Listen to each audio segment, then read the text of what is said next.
बिस्मिल्लाहिर्रहमानिर्रहीम अस्सलाम वालेकुम वरहमतुल्लाहि वबरकातुहू। Students, I hope you all will be fine. आज हमने वर्ल्ड ज्योग्राफी का लेक्चर नंबर 14 स्टार्ट करना है, जिसमें हमने एशिया कॉन्टिनेंट का 6th पार्ट स्टार्ट करना है। और इस पार्ट में जी हम क्या स्टडी करने जा रहे हैं, इस पार्ट में जो हम कंट्री स्टडी करने जा रहे हैं उनको कहा जाता है फार ईस्ट कंट्रीज़। फार ईस्ट एशियन कंट्रीज़ कहते हैं या फिर नॉर्थ ईस्ट कंट्रीज़ भी कहते हैं, फार ईस्ट कंट्रीज़ और नॉर्थ ईस्ट कंट्रीज़। और ये हमारा 6 पार्ट है एशिया कॉन्टिनेंट का। एशिया कॉन्टिनेंट चूँकि बहुत बड़ा है इसलिए हम उसको पार्ट्स में कर रहे हैं। पहले हमारे 5 पार्ट्स हो चुके हैं और 6 पार्ट जो है आज हम स्टडी करने जा रहे हैं। यहाँ पे ग्लोब के ऊपर आपको ये वाला पार्ट कुछ इस तरह से नज़र आएगा एशिया का। इसके अलावा अगर हम वैसे देखें, इसकी सारी कंट्रीज़ को देखें तो यहाँ पे जी आपको नज़र आ रहा है 4 कंट्रीज़ यहाँ पे आपको नज़र आएंगी। 5th वाली जो है वो यहाँ पे मेंशन नहीं की हुई, वो मैंने आगे जो है ख़ुद जो मैप बनाया उसमें मेंशन किया, वहाँ पे आप लोगों को क्लियर हो जाएगा। यहाँ पे आप देखें तो मंगोलिया एक कंट्री आपको नज़र आ रही है, एक चाइना, और एक जो है कंट्री के 2 पार्ट नज़र आ रहे हैं, एक डेमोक्रेटिक रिपब्लिक ऑफ कोरिया और दूसरा रिपब्लिक ऑफ कोरिया। ये कोरिया है ऑन द होल, इसको अगर कंबाइन करके देखें। और यहाँ पे इस साइड पे आपको नज़र आ रहा है जापान, और मंगोलिया से ऊपर जो है यहाँ पे एक कंट्री है जिसका नाम है जी रशिया। तो टोटल जो है ये 5 कंट्रीज़ हो जाएंगी। Number 1 Mongolia, number 2 China, number 3 Russia, number 4 Korea and number 5 Japan. तो ये जो 5 कंट्रीज़ हैं इनके बारे में आज हमने स्टडी करना है। यहाँ पे भी आपको नज़र आ रहा है, यहाँ पे रशिया भी दिखाया हुआ है, रशिया, चाइना, और चाइना के साथ मंगोलिया यहाँ पे अब नहीं दिखाया हुआ, कोरिया है और जापान है। इसके अलावा यहाँ पे जो मैंने मैप बनाया अब उसमें अगर आप देखें तो सारी चीज़ें आपको क्लियर हो जाएंगी। यहाँ पे हमने इनकी करेंसी देखनी है और कैपिटल्स देखने हैं। तो सबसे पहले जी रशिया को देखें। रशिया जो है वो दुनिया में सबसे बड़ा मुल्क है रकबे के लिहाज से, और इसे रूफ ऑफ द वर्ल्ड भी कहा जाता है। इसी वजह से रशिया आपको नज़र आ रहा है। रशिया का कैपिटल जो है वो मॉस्को है और इसकी जो करेंसी है वो रबल है। इसके अलावा डेमोक्रेटिक रिपब्लिक ऑफ कोरिया को नॉर्थ कोरिया भी कहते हैं, दोनों नाम याद रखने आपने, डेमोक्रेटिक रिपब्लिक ऑफ कोरिया और नॉर्थ कोरिया। इसका कैपिटल है प्योंगयांग और इसकी करेंसी वॉन है, ठीक है। उसके बाद जी नेक्स्ट आ जाता है हमारे पास रिपब्लिक ऑफ कोरिया। ये डेमोक्रेटिक रिपब्लिक ऑफ कोरिया था, इसके साथ ही रिपब्लिक ऑफ कोरिया है जिसको साउथ कोरिया भी कहा जाता है। इसका कैपिटल सियोल है और इसकी करेंसी भी वॉन है, सेम वही जो कि दूसरा कोरिया का जो दूसरा पार्ट है उसकी है। उसके बाद जापान है, जापान की करेंसी टोक्यो है, और इसका कैपिटल टोक्यो है और करेंसी जो है इसकी येन है। चाइना की बात करें तो चाइना की कैपिटल जो है चाइना का वो बीजिंग है और करेंसी युआन है, युआन या फिर इसको रेम में भी कहा जाता है, RMB। और मंगोलिया का कैपिटल उलान बातर है और इसकी करेंसी मंगोलियन तगरी है, मंगोलियन ट्यूगरी, कुछ भी प्रोनाउंस कर लें से। तो ये हमारे पास हो गए सारे कंट्रीज़ और उनकी करेंसी और कैपिटल्स हो गए। उसके बाद जी नेक्स्ट मैप की तरफ आएँ तो ये फ़िज़िकल मैप है। फ़िज़िकल मैप मैं बाद में बताती हूँ, जहाँ पे इंपॉर्टेंट पॉइंट्स लिखे हुए हैं उसके साथ इसको स्टडी करते हैं। और ये रशिया के बारे में, रशिया के बारे में भी रशिया के साथ ही पढ़ेंगे। फ़िज़िकल मैप जो चाइना का है वो भी चाइना वाली जो इंपॉर्टेंट पॉइंट्स हैं उसके साथ स्टडी करेंगे। अब देखें फार ईस्ट कंट्रीज़, या जिनको हमने east and north Asian countries भी कहा है, फार ईस्ट कंट्रीज़ या फिर east and north Asian countries. East Asian countries में जो है वो 4 कंट्रीज़ आ जाएंगी, और जो नॉर्थ एशियन फार ईस्ट कंट्रीज़ का दूसरा नाम जो है वो ईस्ट एशियन कंट्रीज़ या फिर नॉर्थ एशियन कंट्रीज़ है। तो जो ईस्ट एशियन कंट्रीज़ है ना, उसमें हमारे पास 4 आ जाती हैं कंट्रीज़, जो नीचे वाली थी मंगोलिया, चाइना, कोरिया और जापान, ठीक है। ये जो 4 हैं इनको हमने क्या कहा है, ईस्ट एशियन कंट्रीज़। और नॉर्थ एशियन कंट्रीज़ में सिर्फ एक आ जाती है रशिया, क्योंकि वो बहुत बड़ा कंट्री है रकबे के लिहाज से, दुनिया का सबसे बड़ा कंट्री है। तो नॉर्थ एशियन कंट्री में सिर्फ एक ही कंट्री आ जाती है। लेकिन फिर हम इन सब को इकट्ठा मिला के टोटल हम 5 को इकट्ठा पढ़ेंगे तो इकट्ठा हम इनको कहेंगे फार ईस्ट कंट्रीज़, ठीक है। क्योंकि ये जो एशिया का है ना सबसे लास्ट वाला पार्ट हो जाता है, तो इस वजह से एशिया से दूर, मतलब कि एशिया का बिल्कुल एक हद कह लें, तो इस वजह से इनको फार कहा जाता है, फार ईस्ट कंट्रीज़। सबसे पहले जापान के बारे में स्टडी करें तो जापान जो है इसको ग्रेट ब्रिटेन ऑफ एशिया कहा जाता है, या फिर ग्रेट ब्रिटेन ऑफ पैसिफिक भी कहा जाता है, या थर्ड इसका नाम है ग्रेट ब्रिटेन ऑफ ईस्ट। ये तीनों जो हैं इसको स्पेसिफिकली ये वर्ड्स बोले जाते हैं जापान के लिए, क्योंकि जो है ये किसी दौर में बहुत ज़्यादा स्ट्रॉन्ग जो है कंट्री था। लैंड ऑफ राइजिंग सन भी कहा जाता है इसे। मोनार्की गवर्नमेंट है इसमें। मोनार्की सिस्टम कम्प्लीटली जो है इसका यहाँ का सिस्टम जो है मोनार्की सिस्टम है, oldest monarchy system of the world माना जाता है, जिसे मोनार्की सिस्टम मीन के जहाँ पे एक जो है वो स्टेट का एक ऑनर कह लें या एक हेड कह लें, या जिसको हम कह लें कि एक जो है वो बादशाही निज़ाम जो होता है।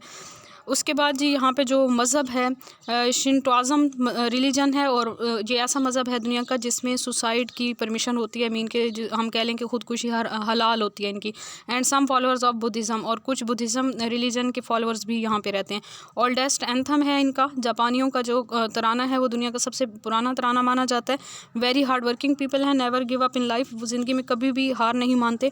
China and Korea remained under control of Japan second world war में चाइना और कोरिया जो हैं वो इसके कंट्रोल में रहे जापान के। Tokyo is most popular city in the world, यहाँ का जो सिटी है टोक्यो वो दुनिया का सबसे ज़्यादा आबादी वाला सिटी माना जाता है। At second number in Shanghai China, और सेकंड नंबर पे जो है वो शंघाई चाइना है दुनिया में आबादी के लिहाज से। जो दूसरे नंबर पे शहर है वो शंघाई है चाइना में। उसके बाद जी स्ट्रॉन्ग नेवल सिस्टम है इनका, नेवी का सिस्टम बहुत ज़्यादा स्ट्रॉन्ग है। सेकंड वर्ल्ड वार में जापान इटली जर्मनी जो थे वो एक साइड पे थे, और UK USA Russia and France जो थे वो दूसरी साइड पे थे। मीन के ये वाले कंट्रीज़ जो है इन्होंने आपस में एक दूसरे को सपोर्ट किया था, और ये किसके खिलाफ लड़े थे, इन कंट्रीज़ के खिलाफ लड़े थे, UK USA Russia and France के खिलाफ। उसके बाद जी ऑन 6 अगस्त 1945, यहाँ पे थोड़ी सी मिस्टेक हुई है, यहाँ पे आप लोगों ने जी को जो है वो एच बना लेना है। On 6 August 1945, atom bomb was bombarded on Hiroshima named Little Boy. Hiroshima जो शहर था यहाँ का, वहाँ पे जो एटम बम फेंका गया था उस एटम बम का नाम था लिटिल बॉय। और वो कब जो है एटम बम गिराया गया था हिरोशिमा के ऊपर 6 अगस्त 1945 में। और फिर 9 अगस्त में उसी 1945 में 9 अगस्त को जो बम गिराया गया था नागासाकी शहर के ऊपर, उस बम का नाम था फैट मैन। ठीक है, ये याद रखने इंपॉर्टेंट है बहुत। At the orders of president of America Henry Truman, जो अमेरिका का प्रेसिडेंट था जिसके हुक्म पर ये बम गिराए गए थे, उनका नाम था Henry Truman. Decision was to destroy Kokura, ये भी वहाँ का एक शहर है, उसको टाउन है वहाँ का, उसको जापान के उस टाउन को जो है तबाह करना था बेसिकली। लेकिन ये वाला टाउन बहुत खूबसूरत था और नागासाकी भी बहुत खूबसूरत था, तो वो जो है ना यूँ कह लें कि गलती से जो है बम गिराने वाला जो बंदा था उसने फिर नागासाकी पे बम गिरा दिया था। Economy is considered in first 10 stronger countries of the world, दुनिया की पहली जो 10 स्ट्रॉन्ग कंट्रीज़ हैं जिनका इकॉनमी जो है बहुत स्ट्रॉन्ग है, उसमें जापान को कंसिडर किया जाता है। Pakistan uses vehicles like Daewoo, क्या मोटर्स, होंडा एंड मोबाइल जो है यहाँ का हम यूज़ करते हैं Samsung. Socialism is practised here supported by Russia, यहाँ पे सोशलिज्म सिस्टम जो है वो चलता है और रशिया सपोर्ट करता है इन्हें। और जो है सोशलिज्म और कैपिटलिज्म के बारे में आगे मैंने डिफरेंसेस लिखे हैं, वहाँ से आपको ये बात क्लियर हो जाएगी। नॉर्थ कोरिया की बात करें तो Pakistan purchase missile technology from north Korea, Pakistan ने नॉर्थ कोरिया से मिसाइल टेक्नोलॉजी जो है ख़रीदी थी। North Korea purchased atom bomb from Pakistan, north Korea ने पाकिस्तान से एटम बम खरीदा, मीन के हमारे उनके साथ अच्छे रिलेशंस हैं। Now it is one of the 8 nuclear power of the world, और पाकिस्तान से एटम बम खरीदने के बाद वो दुनिया के 8वीं न्यूक्लियर पावर बन चुके हैं। Korean peninsula was under control of Japan since 1945, 1945 तक जो है ये पेनिनसुला जो था वो जापान के कंट्रोल में था। कोरियन पेनिनसुला मीन के उसके दोनों पार्ट जो है नॉर्थ और south. But after failure of Japan in world war 2 में जापान के 2 शहर भी तबाह हुए, मतलब तब जो है उन पे बम गिराए गए और जो है ना वो नाकाम हुए। जब इनको नाकामी हुई जापान को वर्ल्ड वार 2 में, Russia and Japan divided, Russia और जापान ने डिवाइड कर दिए। Capitalism is practised here and control by America, यहाँ पे कैपिटलिज्म का सिस्टम है और अमेरिका जो है वो इसे कंट्रोल करता है। कैपिटलिज्म यहाँ पे मैंने कैपिटलिज्म को एक्सप्लेन किया है, एन इकोनॉमिक और political system in which country trade and industry are controlled by private owners for profit rather than by state. यहाँ पे जो है स्टेट की बजाय जो है वहाँ पे जितने भी लोग हैं वो प्राइवेट तौर पे जो है अपना सारा सिस्टम चला सकते हैं, या हम कह लें कि हर बंदा जो है इंडिविजुअली अपना बिजनेस कर सकता है। इस सिस्टम को हम कैपिटलिज्म कहते हैं, ठीक है। और ये सिस्टम जो है पाकिस्तान में भी है, ब्रिटेन में भी है, अमेरिका में भी है। और सोशलिज्म या कम्युनलिज्म जिसे कहा जाता है, ये इकोनॉमिक सिस्टम होता है या पॉलिटिकल सिस्टम होता है जिसमें in which country trade and industry are owned और regulated by the community as a whole, मतलब कि पूरा मुल्क जो है ऑन द होल जो है वो सारी जो भी उनकी इकॉनमी वगैरह है, पॉलिटिकल सिस्टम है, उसको चला रहे होते हैं। और प्रॉफिट जो है वो गवर्नमेंट के पास जाता है और गवर्नमेंट जो है वो ऐसे कह लेंगे पे के तौर पे जो है वो लोगों को फिर वो दी जाती है, पे दी जाती है। मीन कि किसी का इंडिविजुअल कोई सिस्टम नहीं होता, कोई प्राइवेट तौर पे जो है कोई कंपनीज वगैरह काम नहीं कर रही होती। चाइना, फ्रांस, रशिया जो हैं ये सिस्टम इसको प्रैक्टिस करते हैं, और रशिया में ये प्रैक्टिस किया गया था, लेकिन रशिया में ये फ्लॉप हो गया था। और America has kept 2 countries in block list from all over the world, North Korea and Iran. जी ये पॉइंट भी याद रखना है। उसके बाद FADE Filipino American development foundation, बस इसका जो है ना एब्रीवेशन आप लोगों ने याद रखनी है, FADE Filipino American development foundation. 38 parallel line between North and South Korea, North और साउथ कोरिया के दरमियान जो पैरेलल लाइन पास करती है उसका नाम है जी, उसको हम कहते हैं 38 पैरेलल लाइन। और पैरेलल लाइंस के बारे में मैंने स्टार्टिंग में आपको बताया था।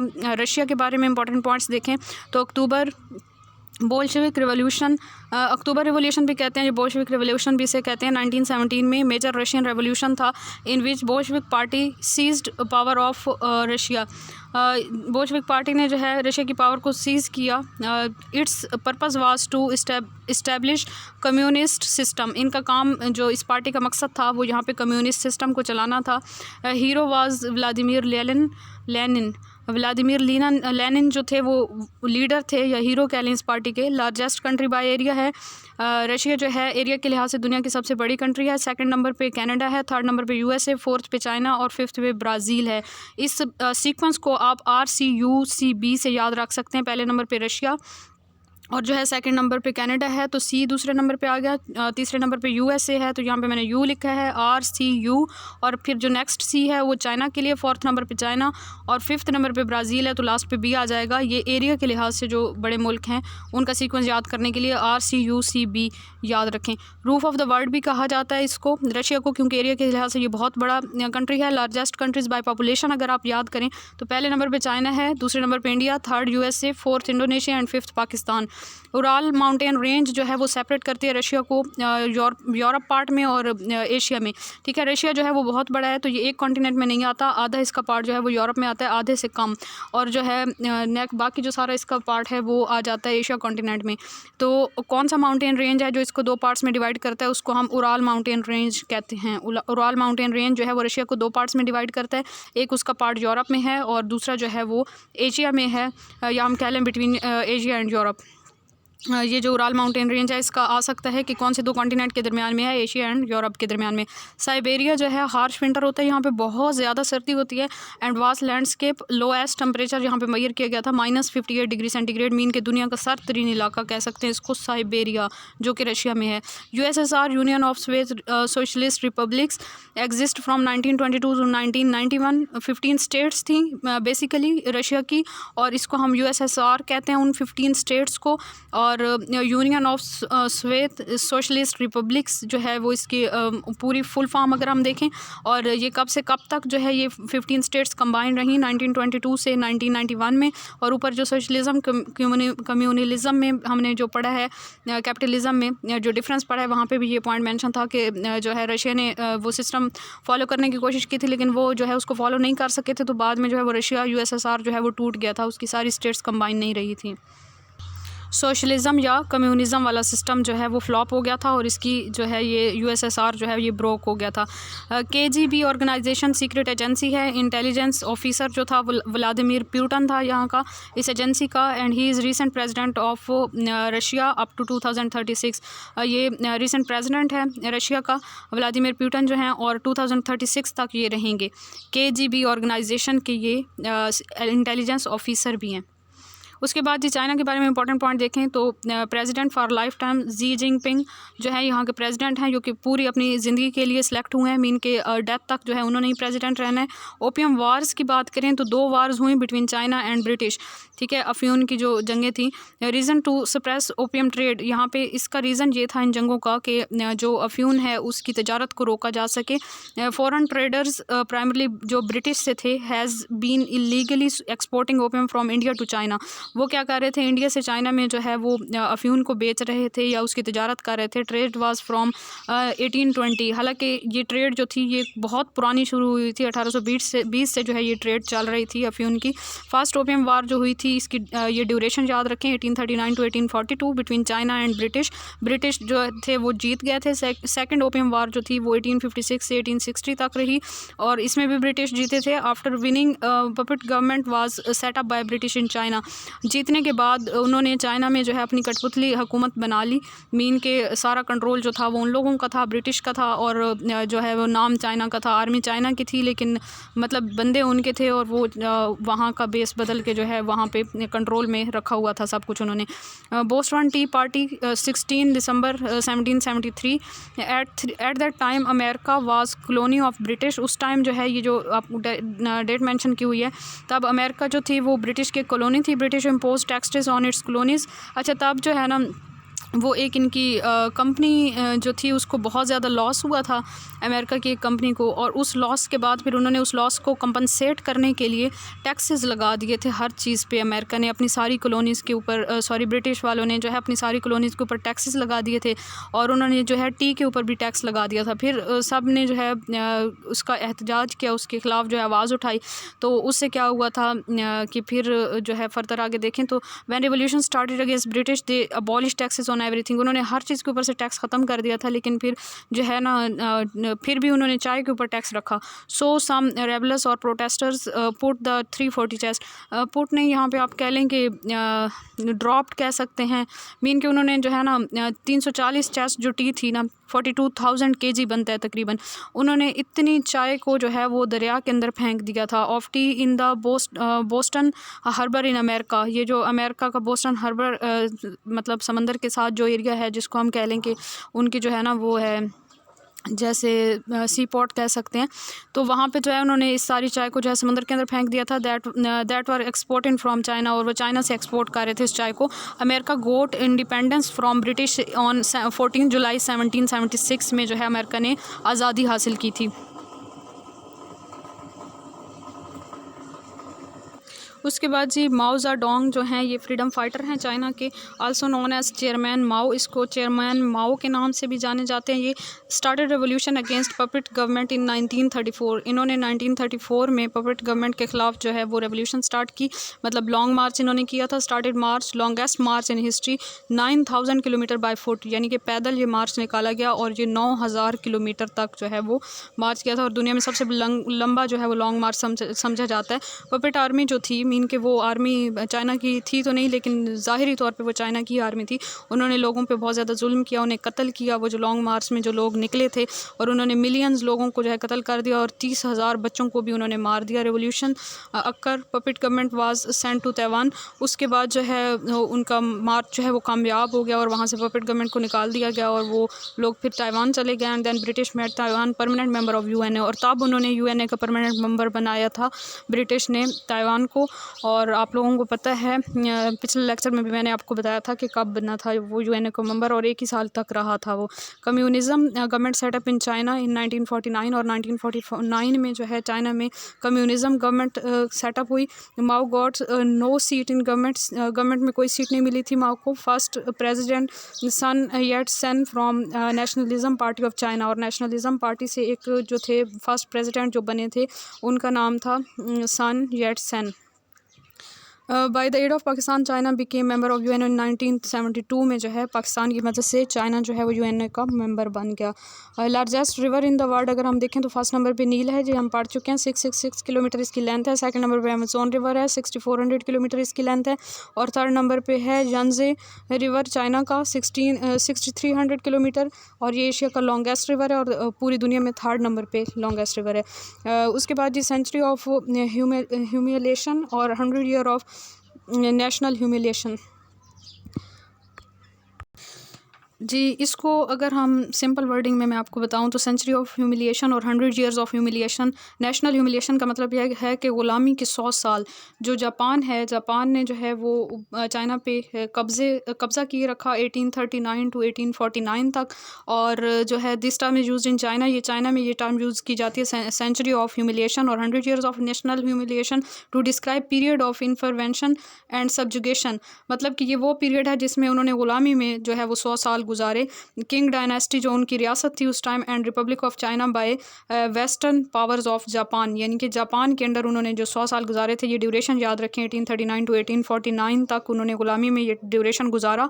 और इसके लिए जो टर्म यूज़ की जाती है वो है सेंचुरी ऑफ ह्यूमिलिएशन और 100 ईयर्स ऑफ नेशनल ह्यूमिलिएशन। उसके बाद जी ग्रेट वॉल ऑफ चाइना की बात करें, build in main dynasty, total length जो है 21,000 किलोमीटर है इसकी।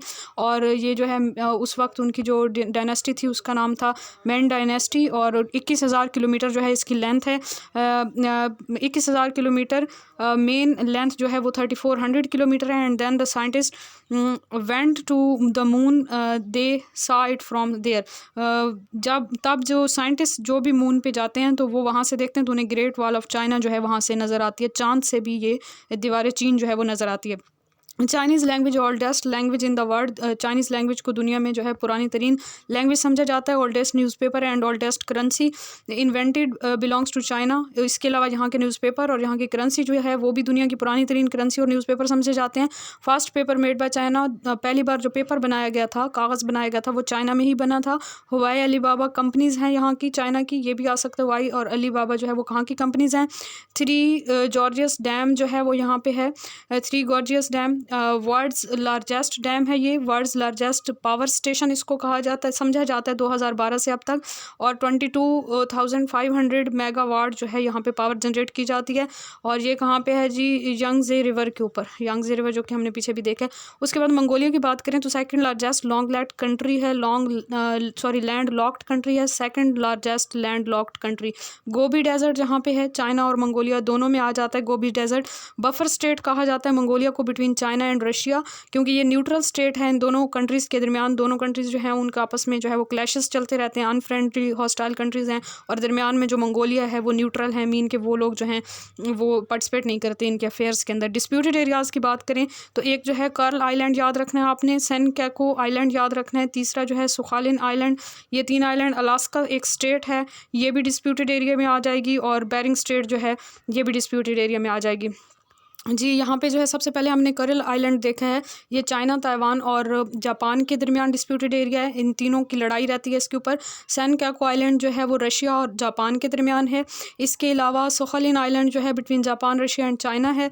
और Alaska now a part of north America, formerly it was part of Russia, ये रशिया का पार्ट था पहले, अब नॉर्थ अमेरिका का पार्ट है। नॉर्थ अमेरिका ने इसे परचेज़ किया था इन 1867, रशिया से जो है वो ले लिया था। इसके अलावा Bering strait in Pacific ocean में बेरिंग स्ट्रेट है बिटवीन अमेरिका एंड रशिया, ये अमेरिका और रशिया के दरमियान में, अमेरिका जो अलास्का इलाका है उसके और रशिया के दरमियान में है बेरिंग स्ट्रेट। और जो है बेरिंग स्ट्रेट में से इंटरनेशनल डेट लाइन भी पास करती है, international date line passes through Pacific ocean, Pacific plates भी हैं वहाँ पे, and ring of fire made there. यहाँ पे जो है रिंग ऑफ फायर हम कहते हैं, ये जो आतिशफिशान लावा जहाँ से फटता है वहाँ पे जो है वो वोल्केनोज़ हैं बहुत ज़्यादा, और वो इस तरह एक सर्कल की फॉर्म में है पैसिफिक ओशन के अंदर, तो उसको जो है उस एरिया को कहा जाता है रिंग ऑफ फायर। और ये वहीं पे है, बेरिंग स्ट्रेट के आसपास कहीं हो जाता है पैसिफिक ओशन के अंदर। मीन के ये आ सकता है कि रिंग ऑफ फायर कहाँ पे है, तो वो पैसिफिक ओशन में है और बेरिंग स्ट्रेट के पास है। इसके अलावा पैसिफिक प्लेट्स भी हैं वहाँ पे। और ये जी आज का लेक्चर था हमारा। इसके अलावा जो है कुछ मैप्स पीछे रह गए, वो भी देख लेते हैं। एक तो यहाँ पे देखें, हम फिज़िकल मैप देखें, वैसे इंपॉर्टेंट पॉइंट्स जो थे इनके जितने भी पॉइंट्स थे वो मैंने सारे पढ़ के बता दिए हैं। इसमें जस्ट मैप में देख लेंगे तो आपको अच्छे से याद हो जाएगा। रशिया से ऊपर जो है वो आर्कटिक ओशन है, एक ये याद रखें। बेरिंग स्ट्रेट ये है जो कि रशिया और अलास्का के दरमियान में, अलास्का जो है वो स्टेट है अमेरिका की, ठीक है, यहाँ पर ये बेरिंग स्ट्रेट है। इसके अलावा कर्ल आइलैंड जो डिस्प्यूटेड एरिया है वो यहाँ पे प्रेजेंट है, जापान के साथ हो जाता है, रशिया के करीब हो जाता है। इसके अलावा जी ईस्ट सी चाइना का, ईस्ट चाइना सी जो है वो कोरिया और इधर चाइना के दरमियान में हो जाता है। यहाँ से कोरिया और चाइना के दरमियान येलो सी भी है। और सैन काको आइलैंड SEN है यहाँ पे। सैन काको आइलैंड के लोकेशन भी देख लें, ये कहाँ पे है, चाइना इस साइड पे है, इस साइड पे जापान है, यहाँ पे ताइवान है, और साउथ चाइना सी है ताइवान के साथ इस साइड पे।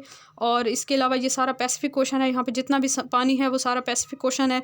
और यहाँ पे जी 9 आइलैंड्स हैं जो कि इस तरह एक लाइन में मौजूद हैं, ये 9 जजीरे, और इनको 9 डैश लाइन कहा जाता है। ये आइलैंड्स हैं और इनके साथ इस साइड पे फिलिपाइन है और मरियाना ट्रंच है, फिलिपाइन के करीब हो जाता है ये point Mariana trench. Pacific ocean के अंदर जो है वो दुनिया का सबसे कह लें कि डीपेस्ट पॉइंट जो है उसको मरियाना ट्रंच कहा जाता है। चैलेंजर डीप भी इसे कहा जाता है और इसकी डेप्थ 10,900 मीटर या फिर 11 किलोमीटर बताई जाती है मीन के MCQs में अगर पूछी जाए तो। उसके बाद जी रशिया की बात करें तो रशिया के अंदर एक ये याद रखना है, इसका वाइट रिवर है एक, और इसका मॉस्को जो है कैपिटल वो प्रेजेंट है। यहाँ पे हम देखें ना तो ब्लैक कलर का आपको ये नज़र आ रहा है, ये उराल माउंटेन रेंज है जो कि रशिया को 2 पार्ट्स में डिवाइड कर रहा है। एक पार्ट जो है इसका 25% एरिया आ जाता है उसमें और दूसरे पार्ट में 75% एरिया। ये जो उराल माउंटेन से लेफ़्ट साइड पे है ये वाला पार्ट रशिया का यूरोप के अंदर आ जाता है और जो 75% एरिया है वो एशिया के अंदर आ जाता है। और इस एरिया में यहाँ पे एक झील है, लेक बैकाल जिसका नाम है, और इसके बारे में जो इम्पोर्टेंट पॉइंट है वो ये याद रखने हैं कि इन साइबेरिया, ये साइबेरिया में है ये वाली झील, Russia deepest lake in the world because of tectonic plates. यहाँ पे टेक्टोनिक प्लेट्स हैं और ये दुनिया की सबसे गहरी झील यानी कि गहराई के लिहाज से सबसे गहरी झील जो है वो समझी जाती है। इसके अलावा उराल माउंटेन रेंज जो है वो रशिया को 2 कॉन्टिनेंट्स में जो है इसके पार्ट्स को डिवाइड करता है और separates Europe and Asia, Asia और यूरोप को भी ये सेपरेट करता है। फिजिकल मैप चाइना का देखें तो मंगोलिया और चाइना दोनों में जो है वो गोबी डेजर्ट आ जाता है, आधा तकरीबन मंगोलिया में, आधा चाइना में। इसके अलावा यांगजे रिवर यहाँ पे मौजूद है और ये वाला जो है ये डेजर्ट है जिसका नाम है तकलामाकन डेजर्ट, तकलामाकन डेजर्ट है यहाँ पे। इसके अलावा ये जो रिवर है ये येलो रिवर है या फिर होंगो रिवर भी इसे कहते हैं, और इस साइड पे चाइना के साथ जो है ये येलो सी है जिसको मैंने पिछले मैप में भी आपको दिखाया। तो ये हमारा आज का लेक्चर था, आई होप आप लोगों को क्लियर हो गया होगा, जिसमें हमने फार ईस्ट कंट्रीज़ या फिर east and north Asian countries को स्टडी किया। इसको प्रिपेयर कीजिए अच्छे से और टेस्ट की तैयारी किया करें, साथ साथ जो भी हमारा वीकली टेस्ट होता है साथ साथ आप लोग पढ़ेंगे, डेली रिवाइज़ करेंगे और फिर टेस्ट वाले दिन भी रिवाइज़ करेंगे तो वो चीज़ें आपको अच्छे से ज़हन नशीन हो जाएंगी। अपना बहुत सारा ख्याल रखें और फिर से कहूँगी कि ख्याल आप अपना इसी तरह रख सकते हैं, मेहनत करके आगे बढ़ के खुद को प्रूव करके। अपनी दुआ में याद रखिए। जज़ाकल्लाहु खैर। अल्लाह हाफिज़।